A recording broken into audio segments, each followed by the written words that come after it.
Jaya Gopi Jana Vallabha Giridharadhari.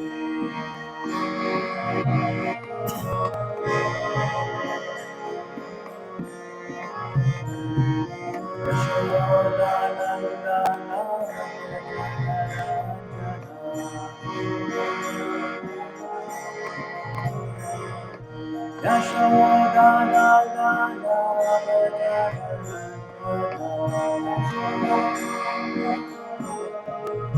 Jamuna Tira Bharadwari.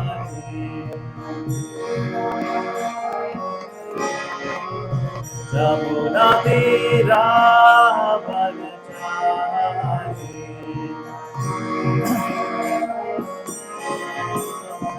Jaya Radha Madhava Kunja Bihari.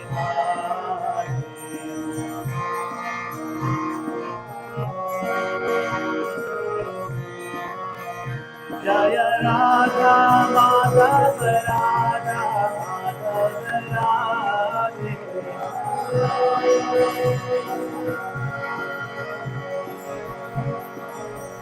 Jaya Radha Bhakti Bihari Radha Bhakti Bihari Radhe.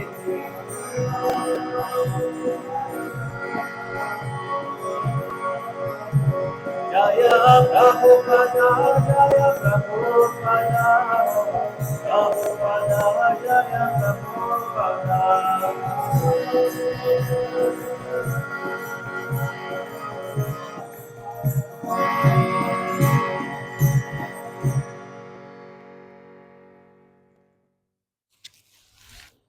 Shri Radha Banki Bihari ki, Granthara Srimad Bhagavatam ki, Srila Prabhupada ki.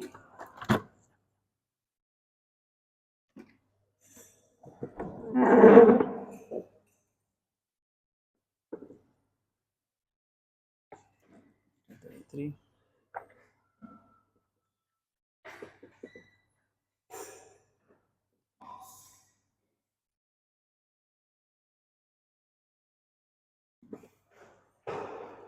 So we'll be reading today from Srimad Bhagavatam, Canto 1, Chapter 2, verse number 33. Verse number 33. But before I start,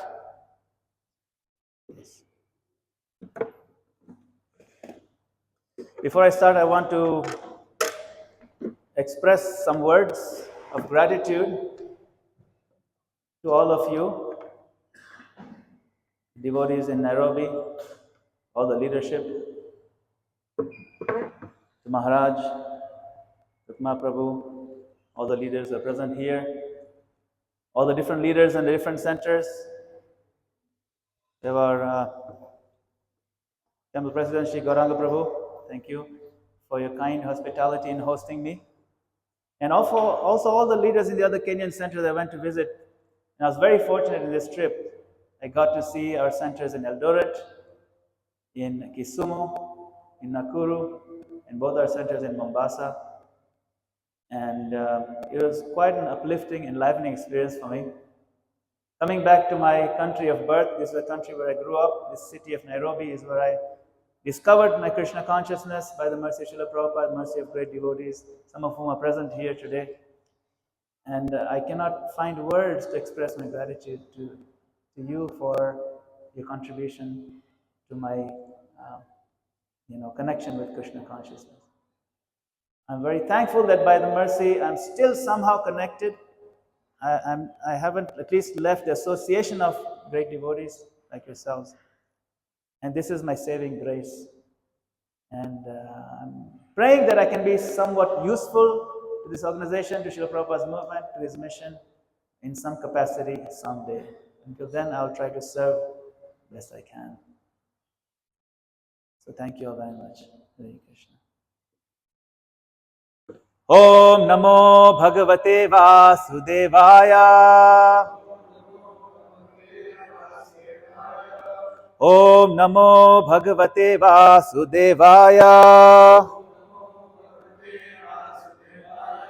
Om Namo Bhagavate Vasudevaya.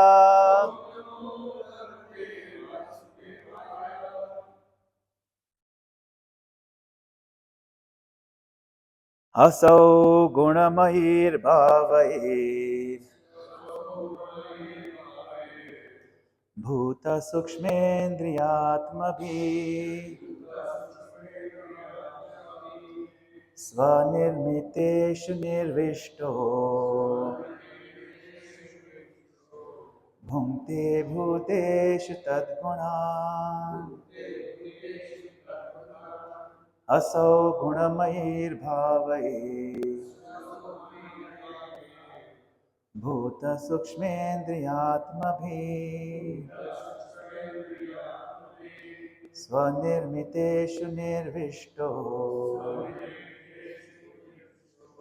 Bhunte Bhuteshu Tadgunan. Please recite.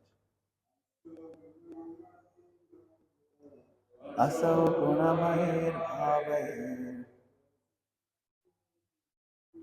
Bhuta Sukshmendriyatmabhi Svanirmiteshu Nirvishto Bhunte Bhuteshu Tadgunan. Asau Gunamayir Bhavayir Bhuta Sukshmendriyatmabhi Svanirmiteshu Nirvishto Bhunte Bhuteshu Tadgunan. Asau Gunamayir Bhavayir Bhuta Sukshmendriyatmabhi Svanirmiteshu Nirvishto Bhunte Bhuteshu Tadgunan. Asau Gunamayir Bhavayir Bhuta Sukshmendriyatmabhi Svanirmiteshu Nirvishto Bhunte Bhuteshu Tadgunan. Asau Gunamayir Bhavayir Bhuta Sukshmendriyatmabhi Svanirmiteshu Nirvishto Bhunte Bhuteshu Tadgunan. Asau Gunamayir Bhavayir Bhuta Sukshmendriyatmabhi Svanirmiteshu Nirvishto Bhunte Bhuteshu Tadgunan. Asau Gunamayir Bhavayir Bhuta Sukshmendriyatmabhi Svanirmiteshu Nirvishto Bhunte Bhuteshu Tadgunan. Asau Gunamayir Bhavayir Bhuta Sukshmendriyatmabhi Svanirmiteshu Nirvishto Bhunte Bhuteshu. Translation and purport by His Divine Grace A.C. Bhaktivedanta Swami Srila Prabhupada. Srila Prabhupada ki jai. The super soul enters into the bodies of the created beings who are influenced by the modes of material nature and causes them to enjoy the effects of these modes by the subtle mind. Purport. There are 8,400,000 species of living beings, beginning from the highest intellectual being, Brahma, down to the insignificant ant. And all of them are enjoying the material world according to the desires of the subtle mind and the gross material body. The gross material body is based on the conditions of the subtle mind, and the senses are created according to the desire of the living being. The Lord as Paramatma helps the living being to get material happiness because the living being is helpless in all respects in obtaining what he desires. He proposes and the Lord disposes. In another sense, the living beings are parts and parcels of the Lord. They are therefore one with the Lord. In the Bhagavad Gita, the living beings in all varieties of bodies have been claimed by the Lord as his sons. The sufferings and enjoyments of the sons are indirectly the sufferings and enjoyments of the Father. Still, the Father is not in any way affected directly by the suffering and enjoyment of the sons. He is so kind that he constantly remains with the living being as Paramatma and always tries to convert the living being towards the real happiness. Om Jnanatirmirandasya Jnananjana Shalakaya Chakshurumritamena Tasmai Shri Gurave Namaha. I offer my humble obeisances unto the lotus feet of my spiritual master, who has opened my darkened eyes with the torchlight of transcendental knowledge. I further offer my obeisances to all of you assembled Vaishnavas and seek your kind blessing and permission that I may recite Srimad Bhagavatam. So we are reading this very important chapter in the Srimad Bhagavatam in the first canto. It is called Divinity and Divine Service. Why do I say this is an important chapter? Are the other chapters less important? No. All the other chapters are very, very important. This particular one, as a unit, encapsulates the most important points that make up the philosophical framework of Krishna consciousness. This chapter emphasizes the process of devotional service in the context of who the Lord is and how he operates with us. Follow. That is why the chapter is called Divinity and Divine Service. So divinity is Krishna, and the aspect of divinity that is covered, emphasized in this chapter is the aspect of the super soul. That's Krishna. And the importance of divine service, how they go hand in hand together. So today's verse, this verse in particular, gives a very intriguing angle on how divinity is involved in our lives. And it also, this discussion also brings out how he's aloof. It is a very interesting concept. It's very subtle and it's somewhat inconceivable. How closely he's involved in our even material existence, even in our material interactions with the world, even in our material selfish desires, how much he is involved. Of course, when we turn to him with our spiritual desires, he gets even more personally involved. But that aside, even trying to enjoy the exploitation of this world, he's involved. Not only he's involved, he is the one who makes it possible. And that's what we learn in this verse, right? He says, Aso means the Paramatma, Gunamaye, that we are influenced by the gunas, Gunamayi. Bhavai Bhuta Sukshma Indriya. That the Supreme Lord in the form of the Super Soul or the Paramatma, He is the one who activates the element of mind. The mind, here, interacts with the world through the senses. But really, it is the mind that does the enjoying or the suffering. Sometimes, when we read a story, say a novel or something like that, and we read how tragic something is, the mind experiences a tragedy. Sometimes people are crying when they read a novel, a story, because they're so invested in it. Why are they crying?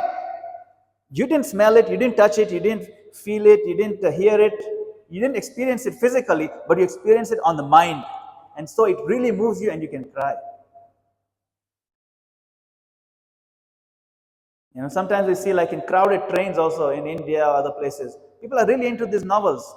Very crowded place, the person is holding on to the, standing up, is holding on to this the thing, and he's holding a novel like this, and he's reading. Because the mind is so absorbed in the story. Sometimes he's reading, he's also crying tears while they're being pushed around, because he's so absorbed, the other thing doesn't matter. So here the Lord says that the super soul, he is the one who enters into the bodies of the created beings. We are influenced by the three modes, it says, Gunamayair Bhavair.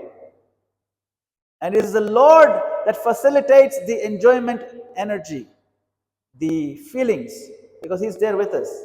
He energizes that. So He says, He causes them to enjoy the effects of these modes by the subtle mind. So you can imagine that Krishna is present in our heart to keep the mind active and alive so that we can experience what we want to experience through the modes. Now it is very important to note, even though Krishna is doing this for us, He does not want to do it. He does not like to do it, and yet He does it.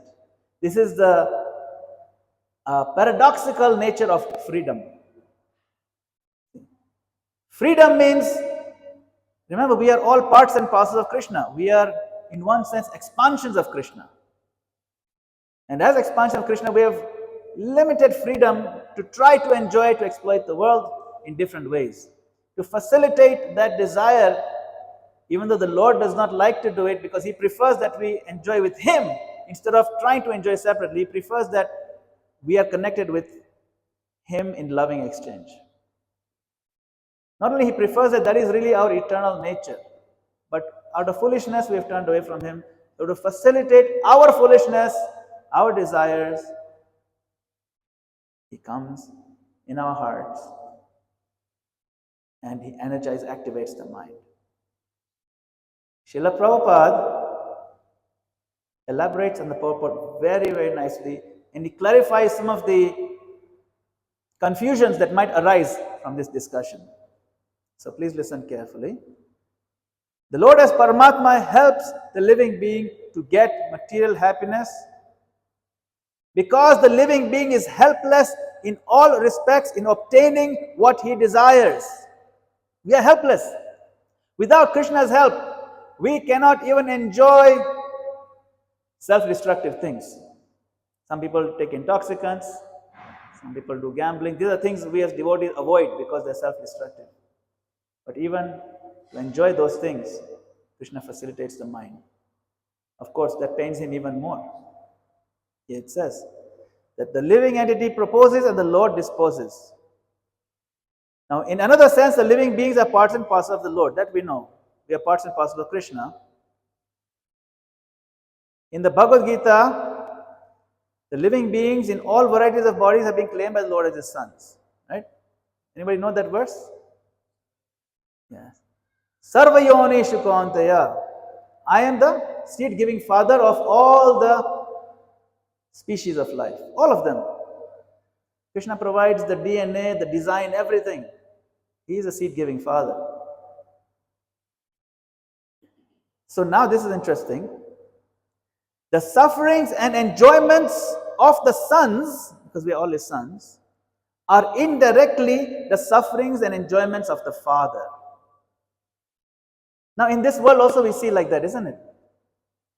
If we see our son or daughter really happy, settled nicely, very strong and healthy, and they're doing well in their life, we also feel happy.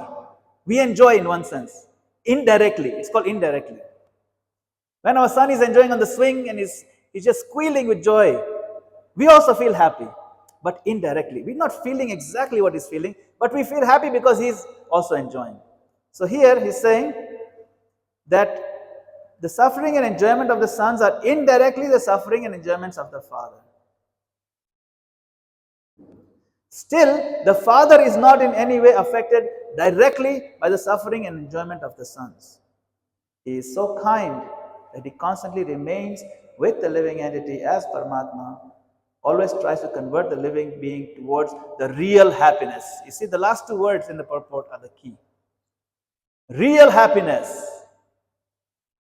Because, why is he saying real happiness? Is there such a thing as fake happiness? Yes. That's what we are trying for in this world. We are trying for fake happiness, having forgotten what is real happiness, being utterly ignorant of what is real happiness. And Krishna is kindly trying to remind us in soft and gentle ways what is real happiness. Real happiness in this world and in any world can only be found by one thing: love. Pure love, unadulterated, unmotivated, unencumbered, and unblocked flow of pure love. That is what we seek. We seek that because that is our actual eternal birthright. It is who we are. And we will never settle for anything less. When we think what we have is the best, but it is not that pure love, we will feel a curious kind of hollowness in our existence. And we will try to fill that gap by negative things, self-destructive things. That hollowness can only be filled by pure, real love, which is the basis of real happiness. And that real happiness is only available at the lotus feet of Lord Krishna. So, we may think we have achieved the highest goal in our life, whatever it may be, but if it is not involving Krishna's lotus feet, that is not the highest possible goal. There is a verse by the demigods. They're praying to Lord Krishna in the 10th canto, the first chapter. I think it's the first chapter where the demigods are praying to Lord Krishna when he's still in the womb. And they're saying, Ye anye arvindaksha vimuktama nas tvayasta bhavad avishuddha buddhaya aruhya krichrena parampadam tata patanti yadha anadrita yushmadangraya. That all those other people, like philosophers, scientists, poets, politicians, great people who have achieved things in this world, they think they've reached the highest of the high. They're liberated from all the pains of the world because they accomplished what they want to accomplish. Vimukta maninas. They think in their mind that they are freed. Tvayasta bhavad avishuddha buddhaya. But their intelligence is impure. They've worked very hard. Aruhya krichrena parampadam. Krichrena means very hard work. How many backs they stabbed. How much, underhanded things they did to become the president of their country or to reach the highest, be the richest man in the world. Krichrena. But, they reached what they think is their parampadam, the highest platform. But patanti yada, they fall. They always fall. Necessarily, that will never be maintained for a very long time, that happiness, because it is not real happiness. And why is it not real happiness? Because anadrisha yushmadangraya, they did not offer respects to the lotus feet of Lord Krishna.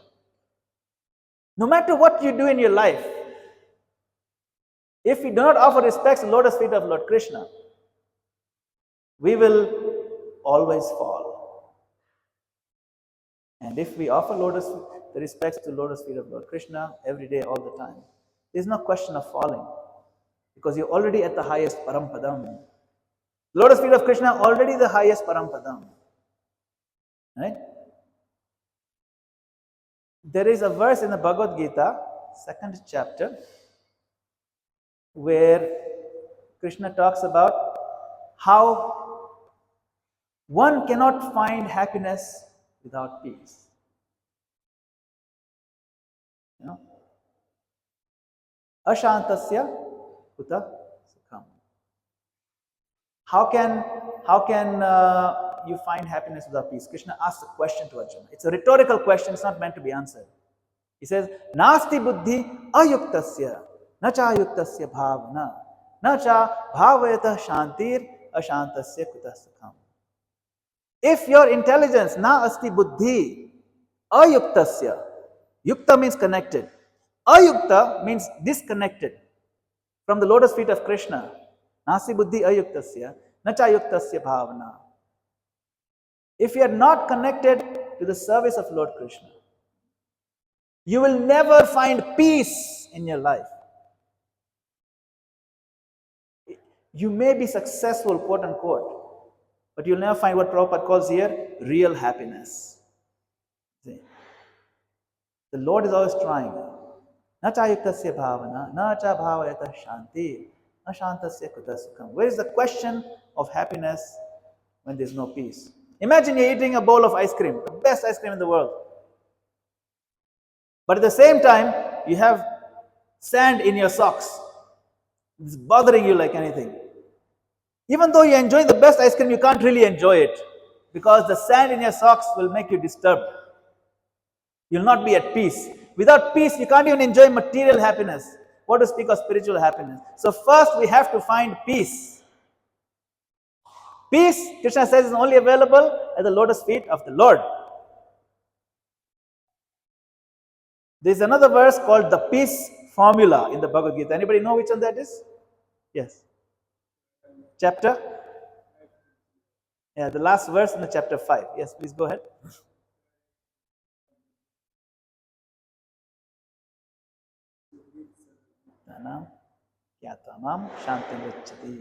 Thank you.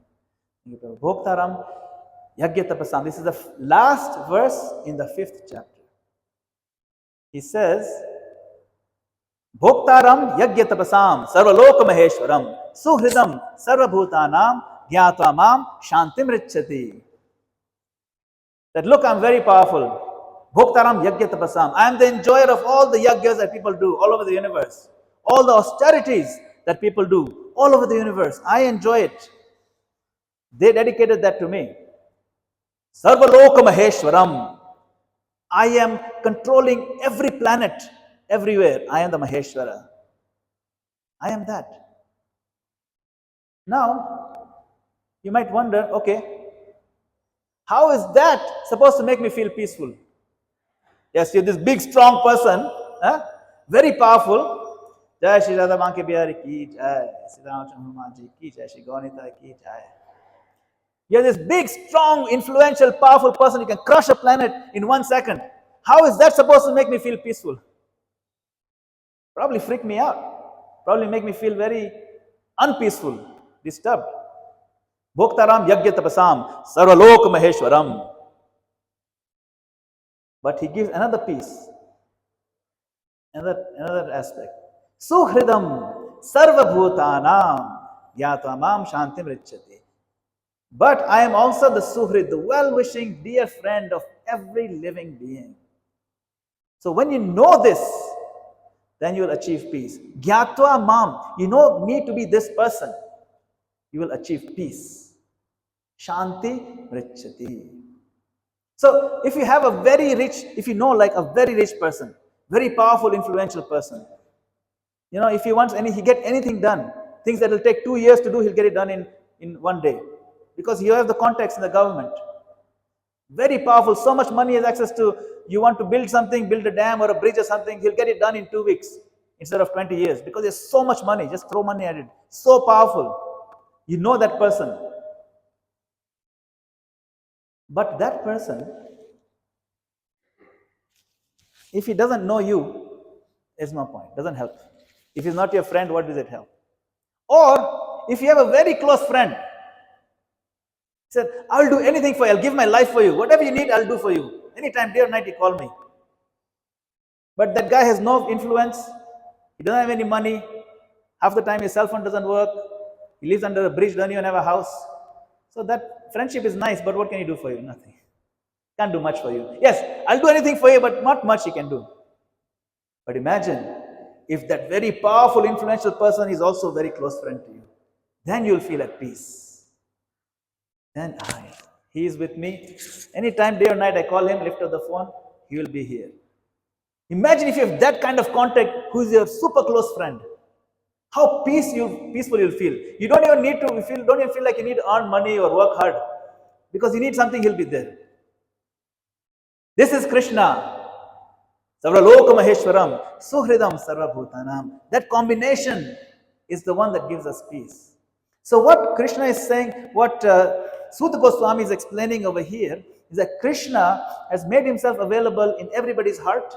He's a well-wishing friend, and he's also facilitating our desires.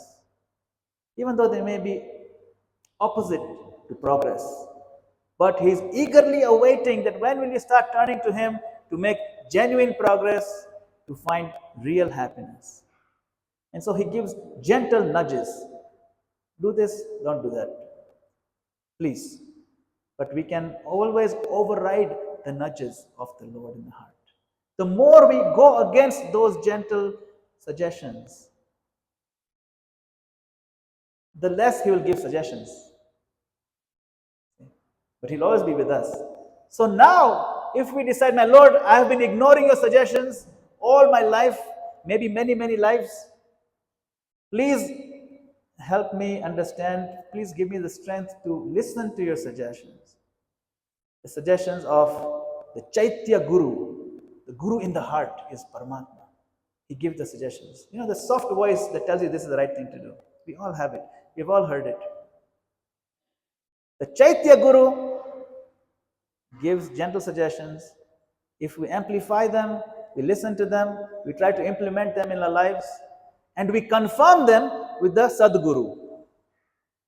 The Guru who is in line with the disciplic succession, he also confirms what the Chaitya Guru is saying.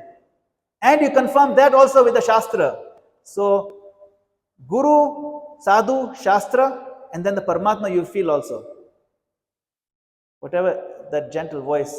So if it's confirmed with Guru and other sadhus and the scripture, then you can wholeheartedly follow that instruction, implement in your life, and you'll feel, experience the voice of the Lord getting more and more audible in your life. You will see the hand of the Lord in your life in different ways. You will look back in your life and see that His hand has been in my life always anyway. I just didn't realize it. And even those reflections will give you great happiness.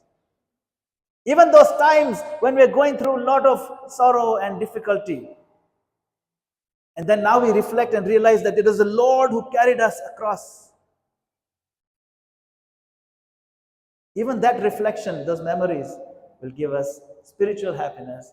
It will give us the incentive to be stronger devotees and to also share this devotional service with others. So I can strongly recommend this particular chapter. It's not very long. It only has 34 verses. We just read verse number 33. This chapter, go over these verses many times.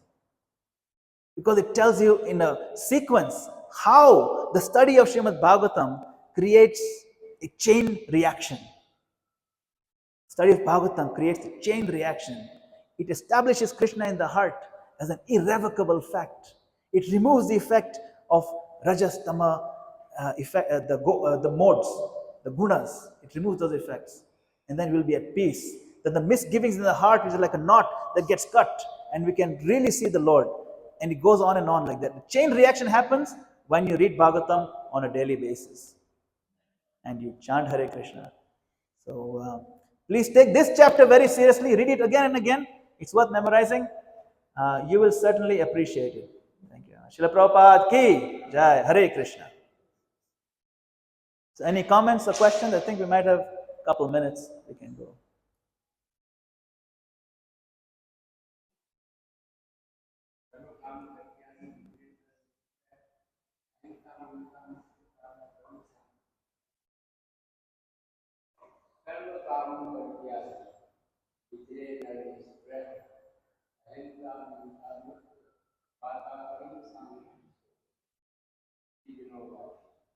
Hare Krishna.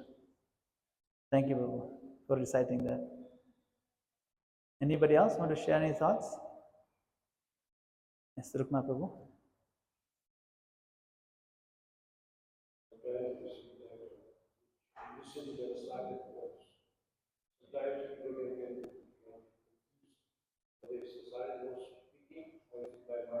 Yes. Yes, that is why I mentioned towards the end. You confirm it with Guru, Sadhu, and Shastra, right? You have to confirm that. Because sometimes, we can have split personalities, multiple channels. We don't know who's broadcasting or what channel. I saw a man, he was wearing a t-shirt. It said, I do what the voices in my head tell me to do. I do what the voice in my head tell me to do. Means, don't blame me, I listen to my other voice. It's not me, someone is telling me. Sometimes we may think this is God. And we see this actually. We see this where people have a very crazed notion of what it means to serve God, especially in terms of violent behavior. Yes, if I do this, I know God will be pleased. If I kill all these people who are non-believers, it's true. We have seen that behavior. We've seen it in the world. God will be pleased. I can feel it. I can hear Him telling me these things. So, not everything, the voice that we hear is God's voice. It is absolutely essential to confirm that with scripture, with the Guru, and with the other sadhus who are engaged in devotional service, who are engaged in following scriptures. Scriptures by themselves can also be misleading. You need someone to help you understand, because scriptures, will say one thing one place, will say another thing another place, and our understanding may not be holistic or complete. So we need guidance from those who are practicing, those who are more advanced, and we need guidance from the society of other sadhus. Then we can be fairly confident that the voices in our head are okay, and this is certainly the Lord telling us. But that does take, that's why we have the society, that's why we have the books. That's a good question, because people mistake that, no, Krishna told me in the heart, so that's what I'm going to do. But it may be completely off-centered. Yes. Hare Krishna. Srila Prabhupada ki, Granthra Srimad Bhagavatam ki, Idai Go Pramanande, Hare Krishna. Hare Krishna.